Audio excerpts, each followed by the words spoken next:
안녕하세요. 40대 중반 혼자 딸을 키우고 있는 여자입니다. 드라마에서만 볼 법한 일이 제가 현실에서 겪었던 내용을 여러분께 들려드리고자 이렇게 사연을 보내게 되었어요. 저희 부모님은 제가 20살이 되던 해 성격 차이로 이혼하셨고, 엄마와 살게 되면서 아빠와는 연락이 끊긴 지 오래되었어요. 일찍이 독립해 아르바이트와 학업을 병행하며 바쁘게 살면서 졸업과 동시에 운이 좋게 작은 회사에 취업이 바로 되었고요. 엄마에게 짐을 덜어드리고자 고군분투를 하며 살다 보니 어느덧 나이는 20대 후반이더라고요. 저에게는 연애는 남 얘긴 줄만 알고 지냈고, 이제 와서 남자를 만나자니 겁도 났었어요. 사회에서 만나서 친하게 지내던 언니가 그런 제가 불쌍하게 보였는지 어느 날 소개팅을 시켜주겠다며 저의 의사와 상관없이 약속을 잡아버렸죠. 어쩔 수 없이 소개팅 자리를 나갔고, 그렇게 처음으로 남자와 단둘이 식사를 하며 대화를 해보았어요. 소개팅에서 만난 남자는 1살이 많은 연상이었고, 평범하게 직장에 다니는 남자였고, 첫 만남에 인상도 좋으며 웃는 모습이 아주 온화해 보이고 정말 자상했던 그 남자와 첫 만남에 서로 반해 연애를 바로 하게 되었죠. 연애 3년이 됐지만 항상 한결같이 저를 사랑해주고 자상한 이 남자와 결혼을 해야겠다는 마음이 들 때쯤 전 남편은 저에게 프로포즈를 하더라고요. 저는 프로포즈를 단번에 허락을 했답니다. 연애할 때 가끔 시어머니를 배웠을 때 느꼈지만 어머니는 저를 마음에 들어하지 않으셨어요. 그렇다고 반대를 하신 것도 아니었고요. 평소에도 어렵게 느껴졌던 어머니여서 그런지 결혼 허락을 받으러 가는 길이 멀고 긴장이 너무 되었어요. 드디어 집에 도착하고 떨리는 마음을 진정시키며 안절부절하니 전 남편은 저의 손을 잡아주었어요. 그렇게 전 남편 손을 잡고 집 안으로 들어서서 인사부터 드렸어요. 어머니, 저희 왔어요. 저녁은 드셨어요? 뭐하고 계셨어요? 경이랑 상태 왔니? 그래, 할 말이 있다고. 무슨 얘기를 하려고 표정이 비장하니? 저희 결혼하겠습니다, 어머니. 허락받으러 왔어요. 허락해 주실 거죠? 어머니도 평소에 경이 반대는 하지 않으셨잖아요. 그래 뭐 상태가 좋다면야 반대할 이유가 없지. 연애도 오래 했으니 거추장스럽게 상견례 거하게 할 게 뭐 있겠어? 경이야, 어머님께 간단하게 식사할 겸 은은하게 뵙자고 전해드려라. 네, 어머님. 허락해 주셔서 정말 감사합니다. 앞으로 어머님과 상태 씨한테 잘할게요. 그날의 어머님의 표정은 평소보다 더 어두워지셨지만 다행히도 반대는 하지 않으셨어요. 그렇게 저희는 일사천리로 상견례와 결혼 준비가 무서울 만큼 빠르게 진행이 되었죠. 그런데 전 남편의 표정이 좋지 않아 제가 물어봤어요. 상태 씨, 무슨 일 있어? 왜 그렇게 표정이 어두워? 할 말 있음 해봐. 괜찮아. 설마 어머님이 이제 와서 결혼 반대하시는 거야? 반대는 무슨 그런 거 아니야. 그냥 좀 어머니가 걸리시는 게 있나 봐. 실은 어머니가 너희 부모님 이혼하신 게 걸리신데 어머니가 노파심에 그런 말씀을 하신 거니 걱정하지 마. 결혼 반대는 안 하셨어. 그렇다고 반대하셔도 난 꼭 너랑 결혼할 거니까. 표정이 좋지 않는 저를 전 남편은 달래주더군요. 전 남편 앞에선 괜찮다며 어르신들 입장에선 그러실 수 있다고는 말은 했지만 헤어지고 집에 와서 생각하니 전 남편 말이 자꾸 떠올라 마음이 좋지 않았습니다. 그동안 어머님의 표정이 좋지 않으셨던 이유도 이제야 납득이 되었고요. 그래도 저는 전 남편을 사랑하는 마음이 더 컸고 이렇게 헤어지면 좋은 사람은 두 번 다시는 만날 수 없을 것 같아 전 남편을 믿고 결혼 준비에 전념을 했죠. 저희는 무사히 결혼을 하였습니다. 서로의 관계는 연애 때보다 더 깊이 사랑하는 마음이 생겼고 행복했어요. 행복은 오래가지 못했어요. 결혼과 동시에 점점 끔찍한 결혼 생활이 펼쳐지기 시작했죠. 그건 어머님의 참견이었어요. 아이는 지금 신혼이니 신혼을 즐겨야 되고 꼭 지금 아니라도 언제든 낳아도 되지 않냐며 애 낳으면 여자 몸 한순간에 망가지니 피임 꼭 하라는 말과 남편이지만 잠자리는 너무 쉽게 해줘서는 안 된다며 네가 알아서 피하도록 하라는 당부 아닌 당부의 말씀이셨죠. 어머님의 말씀에 너무 어이가 없고 이해가 안 됐어요. 더 이해가 안 되는 건 전 남편의 행동과 말이었습니다.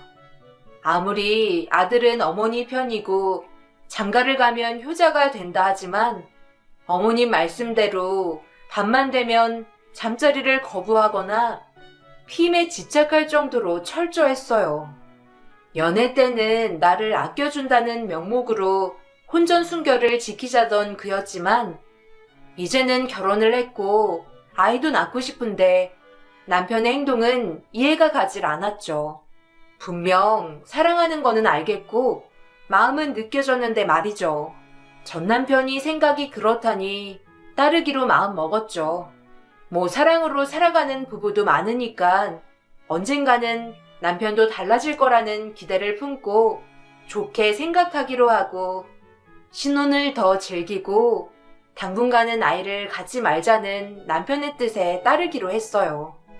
그렇게 결혼 생활 2년이 지날 때쯤 남편이 아이를 갖자고 이제는 가지고 싶다고 저에게 먼저 다가왔고 드디어 전 남편이 아이를 원하는구나. 이제는 준비가 되었나 보다 하고 기뻤습니다. 저희 부부는 아이를 가지기 위해 준비를 시작할 때쯤 어머님의 태도도 갑자기 바뀌기 시작했습니다. 어느 날 용안 한의원에서 아기가 금방 생기게 한다며 한약을 지어 오셨어요. 약을 주시며 하시는 말씀은 저를 생각해서 챙겨주는 듯 하면서 생색 아닌 생색도 내시더라고요. 여전히 표정은 좋아 보이지 않았고요. 아가, 이 약 비싼 거야. 내가 아는 지인한테 웃돈까지 주고 진짜 어렵게 지어왔다. 무조건 자기 전에 따뜻하게 데워서 먹어야 된다. 의사 선생님도 부부관계 전에 먹는 게 효과가 더 좋다고 하시니 빼먹지 말고 잘 챙겨 먹어라. 상태한테도 챙겨주라고 일러뒀다. 어머님 너무 감사해요. 이런 것까지 챙겨주셔서. 어머님 정성이니 제가 꼭 챙겨 먹고 꼭 예쁜 손자 안겨드릴게요. 무뚝뚝하고 표정은 늘 좋지 않으셨지만 그래도 날 걱정하고 이렇게 약까지 챙겨주시는 어머님이 너무 감사했고 서운한 마음이 눈 녹듯 다 녹더라고요. 다시 한번 어머님께 잘해야겠다고 다짐하게 되었죠. 그날 이후 저희 부부는 어머님이 해다 주신 약을 열심히 먹으면서 아이를 가지기 위해 노력을 많이 했지만 결혼 생활 3년이 지나고 4년이 지나도 자연 임신은 그렇게 쉽지 않았어요.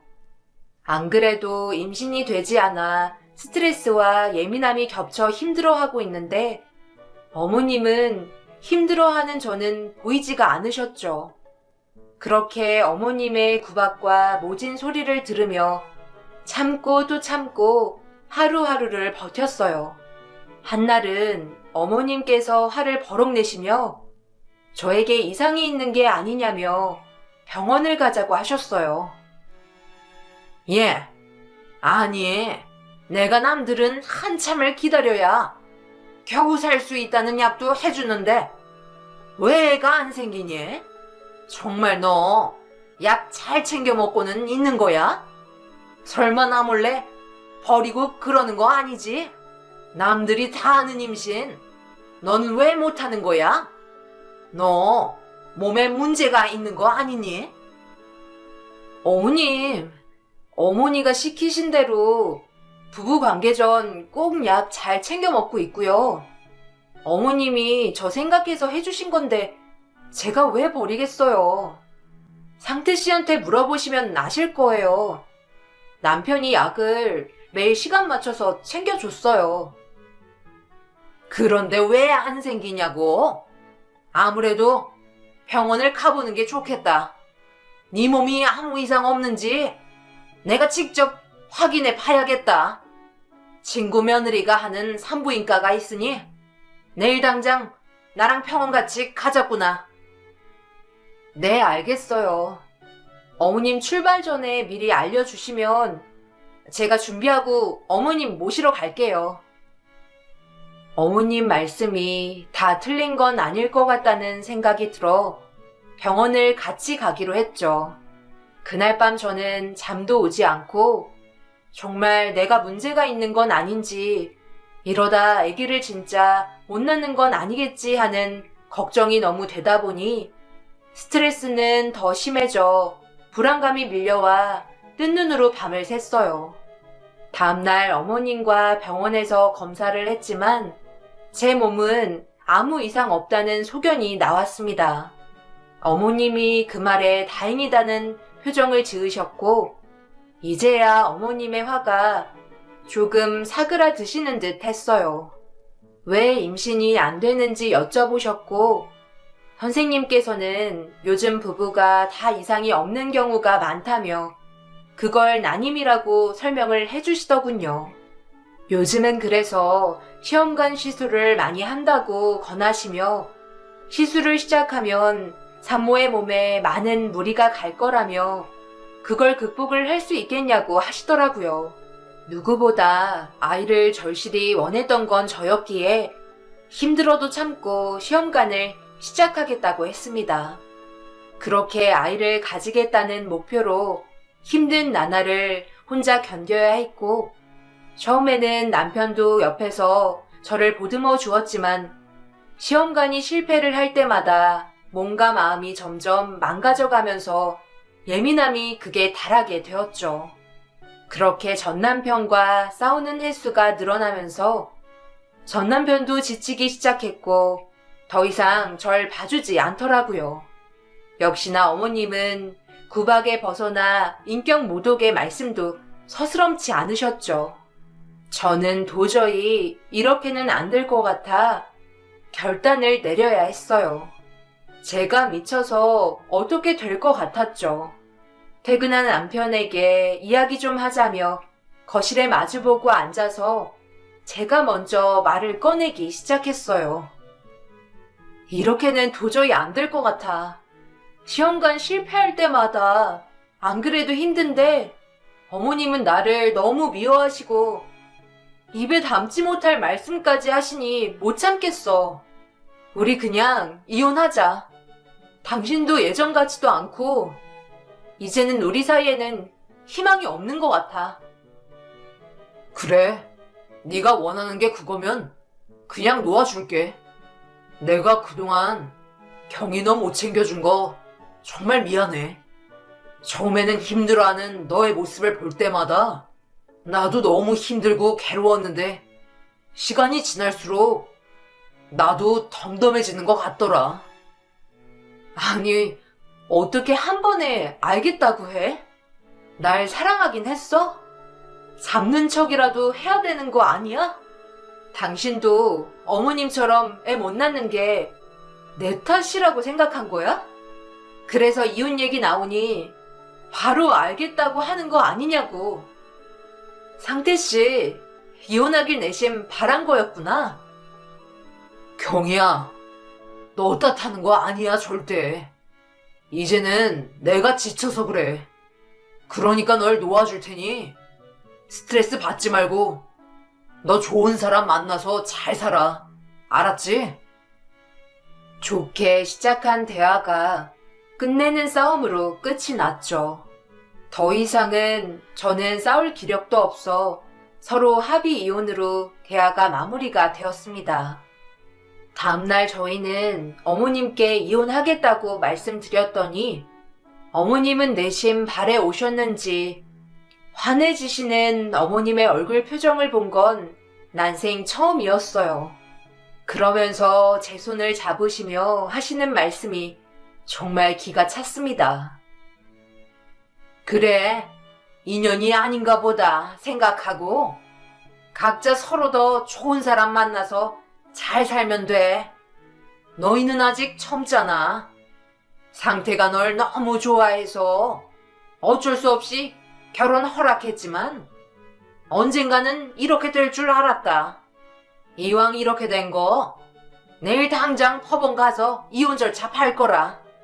그리고 경희야, 한 가지는 짚고 넘어가자꾸나. 우리 집에 시집 와서 애도 못 낳았잖니? 그리고 거기다 네가 이혼하자고 먼저 얘기했으니 위자료는 못 준다. 알겠지? 뭐라고요, 어머님? 애는 저 혼자 가지나요? 처음부터 지금까지 어머님께서 시키는 대로 다 하고 먹기 싫은 약 어머님 생각해서 참고 먹었어요. 어머님은 날이 갈수록 구박만 하시고 저 어머님 때문에 그동안 상처를 너무 받았어요. 어머님 책임도 있다고 보시지 않으세요? 왜 저한테만 잘못했다고만 하세요? 뭐라고? 너 말 이상하게 한다. 그동안 찍소리도 못하고 가만히 있더니만 이제 이혼한다니 눈에 패는 게 없는 거지? 어디서 어른한테 말대답이야? 그럼 너 애 못 낳는 게 내 잘못이라는 거냐? 그럼 처음부터 말하지. 이제 와서 왜 내 탓을 하는 거야? 어머님 탓하는 게 아니잖아요. 어머님께서 말씀이 너무 지나치시니까 그렇죠. 그리고 저 시집 와서 지금까지 상태 씨나 어머님께 최선을 다했고 위자료 받을 자격 충분히 된다고 생각해요. 그러니 저 위자료 꼭 받아야겠어요. 상태 씨, 말 좀 해봐. 왜 가만히 있는 거야? 상태 생각은 들을 필요 없다. 난 절대 경희 너한테 위자료 줄 생각 없으니까 꿈도 꾸지 말거라. 애도 못 낳는 너 따위한테 위자료 청구 소송 안 한 걸로 고맙게 생각해야지. 어디서 감히 위자료 타령이야? 돈만 밝히는 괘씸한 것. 다 꼴 보기 싫으니까 둘 다 내 집에서 당장 나가. 얼른! 애도 못 낳는다는 말에 저는 더 이상 어머님께 대꾸를 할 수가 없었어요. 어머님은 남편의 말조차 들을 생각 없으셨고 남편은 아무 말도 하지 않았어요. 오히려 이상할 만큼 어머님 눈치만 보고 있었죠. 그렇게 어머님 댁에서 쫓겨난 우리 부부는 집으로 가는 길에 전 남편은 저에게 위자료는 어머니 몰래 마련해 줄 테니 걱정하지 말라더군요. 어이가 없어 웃음밖에 나오지 않았어요. 속으로 어디 얼마나 주는지 두고 보기로 했죠. 이틀이 지나서 남편이 부르더니 통장과 도장을 저에게 주더라고요. 화가 덜 풀린 저는 이게 뭐냐며 통장 안을 받고 거기에는 2천만 원이 찍혀 있었어요. 그렇게 남편 앞에 통장을 내밀며 제가 물었어요. 이게 뭐야? 지금 이 돈 받고 어쩌라는 거야? 설마 이게 그동안 힘들게 참고 지낸 보상이라는 거야? 경희야, 더 많이 못 줘서 미안해. 어머니 몰래 내가 모아둔 거야. 내 능력이 이것밖엔 안 되네. 이거라도 어떻게 작은 원룸 월세라도 얻을 수 있을 거야. 이거라도 챙겨서 새로 시작한다 생각하고 마음 편하게 사는 게 좋지 않겠어? 뭐라고? 그걸 말이라고 하는 거야? 상태 씨는 왜 말을 못하는 거야? 그동안 내가 얼마나 어머님 때문에 힘들어했는지 잘 알잖아. 그런데 위자료 얘기에 당신은 왜 어머님께 말을 못해? 어머님 눈치를 보는지 이해가 안 돼. 그만하자. 더 이상 더 할 말이 없다. 그러니까 이왕 끝내는 거 좋게 마무리하자. 알겠지? 너무 덤덤하게 말하는 전 남편을 보니 더는 할 말이 없더군요. 저는 대답도 하지 않고 통장을 챙겨 방으로 들어가 버렸습니다. 저희 부부는 6년이라는 결혼 생활을 허무하게 끝을 맺게 되었습니다. 집으로 혼자 돌아와 짐 정리를 하는데 눈물이 났어요. 이렇게 되려고 그동안 힘든 거 다 참고 산 게 아니었는데 말이죠. 전 남편은 그 뒤로 집에 들어오지 않았습니다. 모든 걸 잊고 새로운 삶을 살기 위해 몇 푼 안 되는 돈으로 변두리에 작은 월세집도 얻고 이것저것 살림도 장만하면서 바쁘게 지내다 보니 몸이 좋지 않아 병원을 갔어요. 검사를 끝내고 선생님의 말씀이 믿기지가 않더라고요. 그렇게 원하고 간절히 바랬던 아이가 저에게도 찾아왔습니다. 기쁨도 잠시 전 남편에게 알려야 되는지 고민이 됐어요. 저는 한 달을 고민 끝에 정말 무모하지만 혼자 아이를 낳기로 결정을 했습니다. 친정 어머니는 무조건 반대를 하셨고 여자 혼자 몸으로 아이를 키우며 일한다는 건 무리라며 저를 설득시키려 했지만 제가 이 아이를 꼭 지키겠다며 고집을 피웠어요. 그렇게 친정 엄마마저도 연을 끊고 살게 되었어요.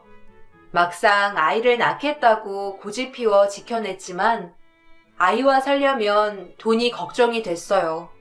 출산 전 아르바이트라도 하려고 찾아봤지만 아무도 저를 채용해주는 곳이 없었어요. 저는 결혼과 동시에 경력이 단절된 터라 정말 힘들더라고요. 그렇게 있는 돈이라도 아껴가며 아이를 만날 날만을 기다렸습니다. 그렇게 10개월 뒤 세상에서 이쁜 천사 딸 소희를 낳았어요. 소희를 보면서 너무 행복했고 기뻤지만 현실은 아이를 키우기에는 너무나 힘들고 열악하였고 가지고 있던 돈도 다 바닥이나 먹는 날보다 굶는 날이 많았죠. 물론 몸조리는 꿈도 꾸지 못했고 돈을 아끼겠다며 일회용 기저귀 대신 청기저귀를 쓰며 매일같이 삶아 썼고요. 비싼 분유를 살 돈이 없어 모유를 먹이며 키웠지만 먹는 것이 없다 보니 젖까지 말라 더 이상 젖도 나오지 않았어요. 배가 고파 울기만 하는 소희를 보고 있자니 너무 마음이 찢어졌어요. 배고파 울다 지쳐 잠이 든 소희를 보면서 못난 어미 때문에 갓난쟁이가 너무 고생하는 것 같아서 전 남편에게 연락을 해서 도와달라고 해야 되나 하는 생각도 들었지만 어머님이 생각이 나 그럴 수도 없었어요. 저는 소희를 안고 소리 없는 눈물을 흘려야만 했었죠. 도저히 안 될 것만 같아 소희라도 먹여야겠다는 생각에 잠든 소희를 방에 눕혀놓고 저는 동네 슈퍼로 가서 사정을 해봐야겠다는 생각에 쭈뼛거리며 슈퍼에 들어갔어요. 아주머니는 저를 보시고는 굳은 표정으로 마지못해 인사를 하셨죠. 애기 엄마 왔어? 얼굴이 왜 그래? 아픈 거야? 그건 그렇고 외상값은 가지고 온 거야? 애기 엄마, 이런 말 하기 정말 미안하지만 외상값이 너무 밀려 있어. 우리도 땅 파서 장사하는 사람 아니잖아. 다 안 줘도 괜찮으니까 일단 얼마라도 가지고 와야 우리도 뭐 다시 외상을 해주던 할 거 아니야. 안 그래? 아주머니 죄송해요. 외상값 아직 마련 못했어요. 제가 꼭 나중에 갚아드릴게요. 그리고 죄송하지만 저희 소희가 며칠째 못 먹어서 힘이 없어요. 분유 한 통만이라도 외상으로 해주시면 안 될까요? 이렇게 부탁드릴게요. 아니, 애기 엄마. 나도 애기 키우는 입장이고 애기 엄마 사정 누구보다 잘 알지만 해도 너무한다 생각 안 들어? 사정 봐주는 것도 하루 이틀이지. 취업해서 돈 준다고 한 지가 언제야? 소희가 아직 저렇게 어린데 누가 애기 엄마 같은 사람을 써줘? 그렇다고 소희는 누가 봐줄 건데? 더는 사정 못 봐줘. 그러니까 그냥 나가줘. 제발 소희 봐서라도 분유 한 통만이라도 제발 부탁드릴게요. 아주머니, 제가 이렇게 무릎 꿇고 빌게요. 제가 잘못이지 어린 소희는 죄는 없잖아요. 제발이요, 네? 나 원참 난감하네. 애기 엄마, 왜 이렇게 나를 나쁜 사람 만들어? 난 안처하게 하지 말고 외상값 일부라도 가지고 오기 전까진 절대 안 되니까 어서 나가줘.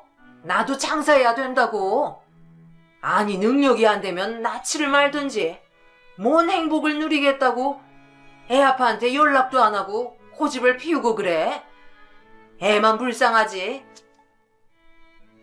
그렇게 저는 쫓겨나다시피 가게를 나와야 했고, 나오면서 아주머니의 마지막 말이 비수가 되어 가슴에 꽂혔어요. 집으로 돌아가는 짧은 시간, 앞이 보이지 않을 만큼 많은 눈물이 나왔어요. 집 앞에서 주저앉아 소리가 새어나갈까 싶어 입을 틀어막고 많이 울었습니다. 능력 없는 나 자신이 너무 한심해서 미웠고, 못난 어미 때문에 고생하는 소희에게 너무 미안함이 컸기에 정말 많이 울었어요. 얼마나 울었을까요? 집안에서 소희의 울음소리가 들려 정신을 차리고 아무 일 없었다는 듯 웃으며 소희에게 달려가 안아주었어요. 조금 남아있는 쌀을 곱게 갈아 푹 끓여서 소희에게 먹였습니다. 그래도 착한 내 딸 소희는 배가 얼마나 고팠는지 그걸 넙죽넙죽 아주 맛있게 먹고는 배가 불렀는지 쌕쌕거리며 잘 자더라고요. 그 일이 있고 나서는 외출도 하지 않고 집에서만 지냈습니다. 남아있던 쌀도 다 동이 나고 며칠을 굶었는지도 모르겠어요. 배가 고프다 못해 감각이 없어지기 시작했고, 소희는 너무 굶어 울음소리조차 내지 못했고, 저 또한 정신이 혼미해지기 시작했습니다. 그때 어떻게 알았는지 전 남편이 저희 집으로 찾아왔어요. 전 남편을 보자마자 정신을 잃었습니다. 깨어나서 주위를 둘러보니 병원이더군요. 그때 소희가 옆에 없어서 놀라 깨면서 소희를 찾으며 전 남편에게 소리쳤어요. 내 딸 소희는? 소희 어떻게 됐어? 설마 당신이 소희 어디로 빼돌린 건 아니지? 얼른 데리고 와. 나한테 데리고 오란 말이야. 소희? 괜찮아. 선생님이 며칠 병원에서 안정 취하면 괜찮아진대. 근데 왜 말 안 했어? 아기가 생겼으면 나한테 제일 먼저 연락을 했어야 되는 거 아니야? 미련하게 왜 그렇게 살았어? 지금 시대에 영양실조가 말이 되는 소리야? 다시 어머님이 계신 그곳에 소희랑 나 들어가는 게 너무 싫었고 끔찍했어. 무엇보다 너무 변한 당신 때문에 더는 믿질 못하겠더라. 그래서 혼자 나와서 키우기로 결심한 거야. 내 딸 너무 예쁘더라. 경이야, 우리 재결합하자. 나 마지막으로 믿어주면 안 될까? 이제는 너랑 소희만 생각하면서 더 잘할게. 우리 딸만 생각하자. 그래도 하늘이 우리 서로 다시 이어주려고 소희 같은 예쁜 천사를 보내주신 거잖아. 어머니께 아기가 있다고 말씀드리니 너무 기뻐하시며 바로 병원으로 오신다고 하셨어. 아이고, 아가. 왜 진작 연락하지 않았어? 내가 미안하다. 정말 이렇게 힘들게 살고 있는 줄 알았으면 내가 진작 찾아서 너랑 내 손녀 고생시키지 않았을 텐데. 정말 미안하다, 아가. 상태야, 경이 몸은 괜찮대? 선생님이 뭐라 하시던 내 손녀는 괜찮은 거야? 정말 괜찮은 거 맞아? 큰 문제는 없는 거 맞지? 네, 어머니. 경이랑 소희는 영양실조가 심해서 며칠 병원에서 안정을 취하면 괜찮아진다고 하네요. 너무 걱정 안 하셔도 돼요. 제가 옆에서 간호 잘할 테니 어머니 너무 걱정 마세요. 아이고, 하늘이 도왔다, 정말. 영양실조라니. 내가 이러고 있을 때가 아니지. 일단 우리 며느라기 몸부터 추스려야 되니 보양식이라도 만들어서 와야겠다. 근데 아기면 애는 된다니? 우리 손녀 얼굴 빨리 보고 싶은데. 며칠 있다가요. 지금은 안정이 먼저라 면회는 좀 더 있다가 가능하대서 저도 아직 얼굴은 못 봤어요. 면회 가능해지면 제일 먼저 어머니께 알려드릴게요. 전 남편의 말에 어머님은 눈물을 훔치시며 저에게 보양식을 먹이시겠다며 댁으로 가셨습니다. 어머님도 핏줄에 집착을 해서인 건지 갑자기 저를 무척이나 반기는 것 같았어요. 전혀 다른 사람처럼 한없이 다정하게 변한 어머님의 태도에 저는 당황할 수밖에 없었고 너무 혼란스러웠습니다. 한편으로는 차라리 잘 됐다 싶었어요. 이제는 내 딸 소희를 굶기지 않고 이쁘게 사랑으로 키울 수 있겠다 싶었으니까요. 어머님과 전 남편은 저와 소희의 몸이 회복이 되는 대로 재결합을 원했고 저는 소희만 생각하며 재결합하기로 했습니다. 그리고 퇴원 후 원래 살던 집으로 들어가 셋이서 행복하게 살자며 다시 다정하고 자상했던 전 남편으로 돌아왔습니다. 그리고 얼마 후 어머님은 손녀도 생겼으니 아이가 크면 아파트보다는 뛰어놀 수 있는 마당 있는 집이 좋지 않겠냐며 한 전원주택 사진을 보여주셨어요. 사진 속의 집은 너무나 크고 예뻤고 마당도 넓어 보였어요. 남편은 그러자며 좋아했고 저 또한 나쁘지 않아 알겠다고 했습니다. 그리고 다가오는 주말에 어머님과 같이 그 집에 가게 되었어요. 그 집에는 다른 사람이 이미 살고 있었습니다. 어머님이 난처한 표정을 보이시며 저에게 힘들게 말을 이어나가셨어요.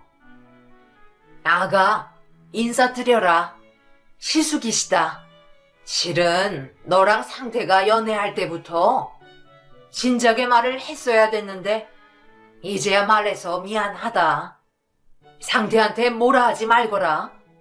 내가 너한테 말하지 말라고 했다. 괜히 집에 아픈 사람이 있으면 너 성격에 신경 쓸 것 같아서 말이다. 원래 몸이 약한 애라 계속 병원에 누워만 있었어. 일어나지도 못할 거라고 마음의 준비를 하라고 했는데 다행히도 장애가 좀 있지. 지금은 아주 건강해서 일도 하고 그래. 너한테는 염치가 없지만 오빠라 생각하고 잘 좀 지내줬으면 좋겠구나. 집 관리도 시숙이 다 해줄 거야. 넌 내 손녀만 아프지 않게 잘 키우면서 상태랑 행복하게 살면 돼. 난 지금처럼 나 혼자 살면 되니까 전혀 신경 쓸 거 없다. 손녀 보고 싶을 때 미리 연락하고 오마. 알았지? 네, 시숙님이랑 같이 살으라고요? 네, 알겠어요. 어머님, 소희한테도 식구가 많으면 좋으니까요. 큰아빠가 계시니 소희도 좋아하겠어요. 고맙구나, 경이야. 이런 착한 며느리를 그동안 구박하고 쫓아내다니. 내가 그동안 정말 잘못했다. 용서해다오. 어머님은 갑자기 예전이랑 전혀 다른 사람이 되어 계셨어요. 평생 사과하시는 걸 모르시던 분이 저에게 용서를 구하시는 게 어쩐지 마음이 짠했습니다. 무엇보다 저를 바라보시는 표정과 눈빛도 달라지셨고요. 정말 세상 다정하셨어요. 저희 식구는 살던 집을 정리하고 시숙과 다 같이 한 가족으로 살게 되었어요. 시숙과 살면서 그제서야 전 남편의 외모와 이미지뿐 아니라 웃는 모습도 닮았더라고요. 자상한 면도 비슷했고요. 역시 피는 못 속이는구나 생각했었죠. 단지 청력과 말씀이 어눌하실 뿐 누구보다 성실하시고 마음이 착하셨어요. 그리고 모르는 사람이 보면 오히려 시숙이 아빠라고 착각할 정도로 아빠인 전 남편보다 더 끔찍이 소희를 이뻐해 주셨어요. 걷다가 넘어지면 제일 먼저 뛰어가셔서 우는 소희를 안고는 달래주셨고, 소희도 큰아빠를 무척 좋아했고 오히려 아빠보다 잘 따르는 소희였어요.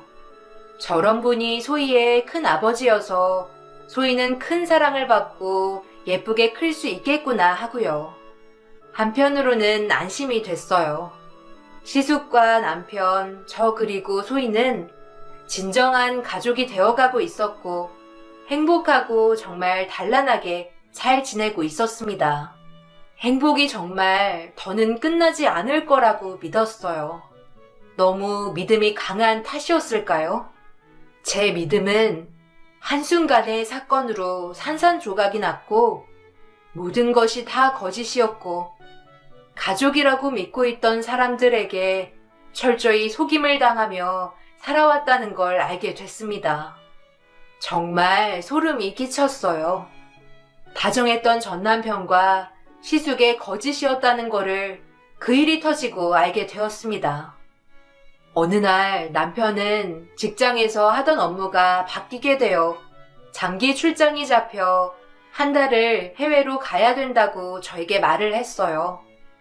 한 달 뒤에는 같이 살 수 있으니 소희랑 형님이랑 잘 지내고 있으라고 자주 연락하겠다며 저를 안심시켜 주더라고요. 너무 걱정하지 말고 몸 건강히 잘 지내다 오라고 했습니다. 그렇게 전 남편은 장기 출장을 가고 저와 소희 집으로 돌아왔어요. 그런데 시숙의 표정이 너무 안 좋아 보여서 무슨 일이시냐고 여쭤봤지만 아무것도 아니라는 듯이 고개만 젓고는 일을 하시러 나가셨고 그때 소희가 울어 저는 집 안으로 들어갔습니다. 그리고 며칠 뒤 비바람이 심하게 치는 날 밤 그 동네의 모든 집이 정전이 되고 불이 전혀 들어오지 않은 탓에 앞이 보이지 않아 초를 겨우 찾아 불을 켰습니다. 한쪽에서 시숙은 종이에다 무언가를 하고 있고 한참 뒤에 저에게 종이를 건네주었어요. 아무것도 없는 빈 하얀 종이여서 버리려다 뭔가가 만져지기에 자세히 보니 시숙이 촛농으로 삐뚤삐뚤하게 글을 적어두었더라고요. 저는 방으로 들어와서 불빛을 비추어 보고는 제 눈을 의심했어요. 착한 경이는 내 아내, 소희는 내 딸, 이 암흑 같은 곳에서 어서 도망쳐. 이렇게 적혀 있었습니다. 말도 안 되는 내용이었기에 저는 기분이 나빠 찢어버렸습니다. 그러나 계속 그 내용이 머릿속을 떠나지 않았어요. 시숙에게 그 내용이 무언지 물어보려고 시숙께 다가갔는데 급하게 가방과 폰을 챙겨주며 자꾸 저를 밖으로 내보내려고 했습니다. 종이에는 빨리 도망가, 빨리. 지금 도망 안 가면 넌 이제는 여기에 잡혀서 평생 나랑 살아야 돼. 네 남편이라는 사람은 진짜 네 남편이 아니야. 라고 적혀 있었고, 저는 그 내용이 믿기지 않았지만 시숙의 표정을 보니 괜히 하는 말은 아니구나 하는 생각이 들었습니다. 뭔가가 있는 듯한 무서움에 정신없이 그 집에 소희를 두고 혼자 그 동네를 벗어나 아무도 모르는 곳에 도착했어요. 무슨 일이 어떻게 일어나는지 도저히 이해가 안 됐어요. 시숙은 왜 나를 도망치게 했고 말도 안 되는 말을 나에게 왜 했는지 도저히 납득이 가질 않았죠. 남편에게 전화를 해서 무슨 영문인지 묻고 싶었으나 연락이 되지 않았습니다.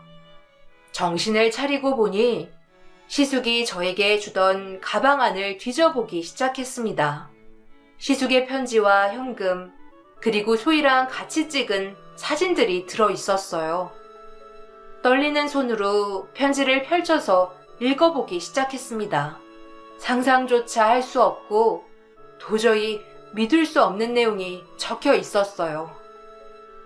착한 경희 씨, 정말 미안합니다. 저희 어머니를 용서해 주세요. 저는 경희 씨가 알다시피 몸이 약한 데다 귀도 들리지 않고 말도 못하는 농아인입니다. 병원에서 더는 가망이 없다고 마음의 준비를 하라는 말을 들으시고는 울면서 저에게 안 된다며 꼭 이겨내라고 했었어요. 그러던 어느 날 어머니가 저와 아주 비슷한 남자를 데리고 왔습니다. 그게 지금의 경희 씨 남편이고 그 사람은 제 이름으로 살아가기 시작했어요. 저는 어머니를 말리고 싶었지만 병상에 누워만 있어야 되기에 아무런 힘이 없었어요. 그런데 어머니가 저에게 너랑 결혼할 아가씨가 생겼다며 사진도 보여주며 마음씨도 착하다고 나중에 잘할 거라고 했어요. 그러면서 무척 기뻐했었죠. 그때 기적이 저에게 찾아왔습니다. 병세가 점점 좋아지면서 몸도 회복이 되기 시작했어요. 어머니는 이제는 됐다며 우리 핏줄만 있으면 된다며 어머니가 도와주신다고 하시더군요.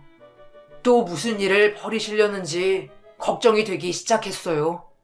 경희 씨가 의심하지 않게 약을 지어서 임신이 안 되게 막으신 듯해요. 경희 씨가 먹었던 약은 임신이 안 되게 막는 약이었어요. 그래서 시험관으로 유도를 하기 위한 계획이셨나 봐요. 어머니의 계획대로 경희 씨가 시험관을 하겠다고 하셨고 저의 정자를 그 남자에게 주어 마침 자기 것 마냥 간호사에게 건네주어 경희 씨에게 주입하게 되었습니다. 어머니 계획대로 실패하니 경희 씨를 끝내 내치시더군요. 어머니는 이혼 후에도 경희 씨를 몰래 감시하시는 걸 알게 되었고 아이가 있다는 소리를 들으시고는 힘들면 분명 경희 씨가 먼저 연락할 거라며 기다리고 계셨어요. 경희 씨와 소희가 영양실조로 실력할 때까지 아무렇지 않게 제 대역을 다시 부르시고 재결합을 하게 잘 달래보라며 다시 일을 꾸미고 계시더군요. 저는 모든 사실을 몰래 엿듣고는 어머님을 말리려 했지만 이미 어머니는 여기까지 어떻게 왔는데 소희를 꼭 데리고 오겠다며 고집을 피우시는 바람에 도저히 말릴 수가 없었습니다. 같이 살면서 저에게 보여주셨던 친절한 예쁜 경희 씨를 보면서 죄책감 때문에 너무 힘들었어요. 그리고 소희에게 부끄러웠어요. 떳떳하지 못한 아빠의 모습을 보이고 싶지 않았습니다. 비 오는 날 제가 내보낸 건 정전이 되어 어머니가 몰래 설치한 카메라들이 작동이 되지 않아 그때가 기회가 아니면 도와줄 수 없을 것 같았어요. 부디 어머니께 잡히지 마시고 잘 살길 바랄게요. 소희는 어머니가 포기하지 않을 겁니다. 저와 어머니가 잘 키울 테니 걱정 마세요. 이제 와서 용서를 구한다고 경희 씨가 용서 못하실 거 알지만 그래도 제가 경희 씨께 해줄 수 있는 게 이것뿐이라 죄송합니다. 경희 씨와 지난 시간 행복했어요. 잊지 않을게요. 정말 정신이 혼미해지더라고요. 세상에 이게 현실이 맞는지 너무 무서웠습니다. 아니, 끔찍했어요. 소희는 이제 어떻게 해야 될지 걱정도 됐지만 그래도 아빠가 누구든 제가 뱃속에서 10달을 품어 낳은 내 소중한 딸이어서 도저히 포기가 안 됐어요. 그리고 혼자 두고 저 혼자 도망친 게 계속 죄책감이 밀려 들었습니다. 그러나 가면 분명 무섭고 끔찍한 시모의 손에 붙잡혀 시숙이라고 알고 지낸 남자와 평생을 같이 살아야 될 것 같아 겁이 났고 무턱대고 가질 못하겠더라고요. 그렇다고 그냥 있자니 소희가 너무나 보고 싶고 걱정되었습니다. 앉아서 지난 날을 생각하며 퍼즐을 맞추듯 하나하나 맞춰 나가면서 이해할 수 없었던 어머님의 행동들, 왜 그토록 결혼하자마자 온갖 참견과 피임에 집착을 보이셨는지 맞춰질 때마다 저는 미친 사람처럼 울면서 소리를 질러대기 시작했어요. 그리고 뜬 눈으로 밤을 지새우고 날이 밝자마자 경찰서로 향했습니다. 시숙이 남긴 편지를 들고 제 딸 소희를 찾기 위해서요.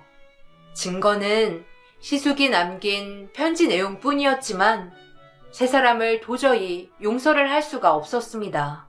저는 몇 시간의 참고인 조사를 받으며 악랄한 시모와 돈을 받고 시숙의 아바타로 살았던 사기꾼, 그리고 모든 걸 알면서도 방관한 시숙을 고소를 했습니다. 무슨 짓을 해서라도 소희를 그 집에서 데리고 나오겠다고 다짐하며 다시 조용히 숨어 지내고 있었어요. 그리고 며칠 뒤 사기꾼과 시모가 경찰서에 붙잡았다는 연락을 받고 경찰서에 찾아갔어요. 경찰서에 들어서자마자 시모와 사기꾼이 나란히 앉아서 조사를 받고 있는 뒷모습이 보이더군요. 눈물이 나오는 것을 꾹 참고 시모 옆으로 다가가 내려다 보았습니다. 시모는 저에게 미안한 표정도 없이 절 흘겨 보시더군요. 한숨을 내쉬며 시모에게 물었어요. 어머님, 저한테 왜 그러셨어요? 그동안 저 가지고 노시니 즐거우셨어요? 그렇게 저 사기꾼까지 돈으로 매수하시면서 핏줄에 집착하셔야 하셨어요? 시숙께서 다 말씀해 주셨어요. 어머님이 비싸게 웃돈까지 줘가며 지어주셨던 약이 아이가 안 생기게 하는 약이고 그게 시험관으로 유도하기 위한 계획이셨다고요. 아이가 안 생겨 어머님과 상태 씨에게 얼마나 죄책감을 가지고 살았는지 알기나 하세요? 온갖 어머님의 모진말까지 들어가며 미칠 지경까지 왔지만 그래도 최선을 다해 참으면서 아이만 낳으면 괜찮아질 거라고 착각하면서요. 그렇게 저는 힘을 다해 버텼다고요.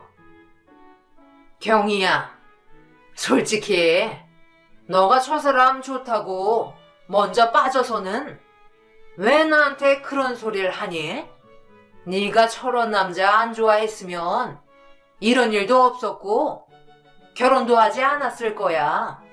안 그래? 너 소희 안 볼 거야? 보기 싫은 모양이지? 너 고소 치하 안 해주면 평생 소희 얼굴 못 보게 내가 꽁꽁 숨겨버릴 거야. 너가 못 찾게. 그러니 얼른 고소 치하하고 상태 곁으로 와. 예전처럼 오손도손 잘 살면 되잖니? 아니 뭐라고요? 지금 그걸 말씀이라고 하세요? 나 완전 기가 막혀서. 소희 어디 있어요? 어린 게 무슨 죄가 있다고. 빨리 소희 있는 곳 말씀하세요. 누가 뭐라고 해도 소희 제 딸이에요. 어머님이야말로 소희 볼 자격 없으세요. 그러니 제가 데려가서 키울 거예요.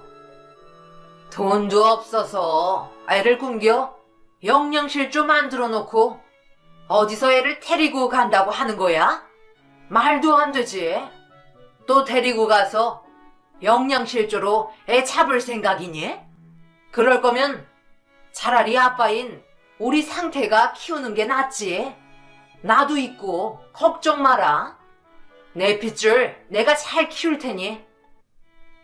저한테 그런 죄를 짓고도 너무나 당당한 악랄한 시모의 말과 태도에 말문이 막혔어요. 저는 절대 고소 취하할 생각도 없고 소희도 꼭 데리고 가겠다고 어머님께 엄포를 놓고 바로 경찰서에서 나왔어요. 그런데 마침 시숙도 경찰서에 잡혀온 걸 보게 되었습니다.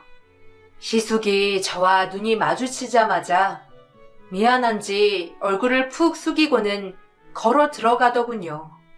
그 모습이 한편으로는 순간 짠하게 느껴졌어요. 시모는 저를 감시하기 위해 몰래 CCTV를 설치한 영상들, 그 밖에 여러 증거가 나와 사기꾼과 함께 형사처분을 받게 되었고, 시숙은 장애가 있는 사람이고 결정적으로 어머니를 도왔다는 증거가 불충분하였고, 나를 도와준 점을 감안하여 형사처분을 면하게 되었다는 결과를 듣게 되었습니다. 그리고 소희는 시숙께서 저에게 보내주셨어요. 그 이후로 자취를 감추셨어요. 시숙은 소희를 잘 키워줄 것과 진심으로 사과와 용서를 빌며 어머니를 용서해달라는 내용을 편지도 남겼지만 시모를 용서할 생각이 없었습니다. 정작 사과를 해야 될 시모와 사기꾼은 잘못이 없다며 오히려 큰 소리를 쳤으니까요. 그 사건 이후로 3년이 지난 지금의 저는 악몽을 떨치기 위해 소희를 생각하며 노력을 많이 하고 있어요. 지금은 소희는 어느덧 3살이 되었고 해맑고 씩씩하게 어린이집을 잘 다니고 있고요. 저는 사회적 기업에 채용이 되어 큰돈은 아니지만 일할 수 있는 직장이 생겨 소희와 헤어지지 않고 살 수 있게 되었습니다. 시숙은 지금까지 수소문을 해봤지만 찾을 수 없었어요. 그러나 매달 소희의 양육비인지 작은 돈을 잊지 않고 꾸준히 보내주시고 계세요. 솔직히 시숙이 보내주시는 돈 제 맘 같아선 받고 싶지 않지만 소희를 위해 차곡차곡 모아두고 있어요. 제 심정은 반반입니다. 그 악랄한 시모의 손에서 저를 마지막에 구해주신 분이자 소희의 생물학적 아빠인 시숙은 소희를 봐서라도 이제는 용서를 하는 게 맞는 걸까요? 아니면 시모의 엄청난 계략을 알고도 묵인한 시숙을 끝까지 찾아내 벌을 받게 하는 게 맞는 걸까요? 지금까지 긴 글 읽어주셔서 감사합니다.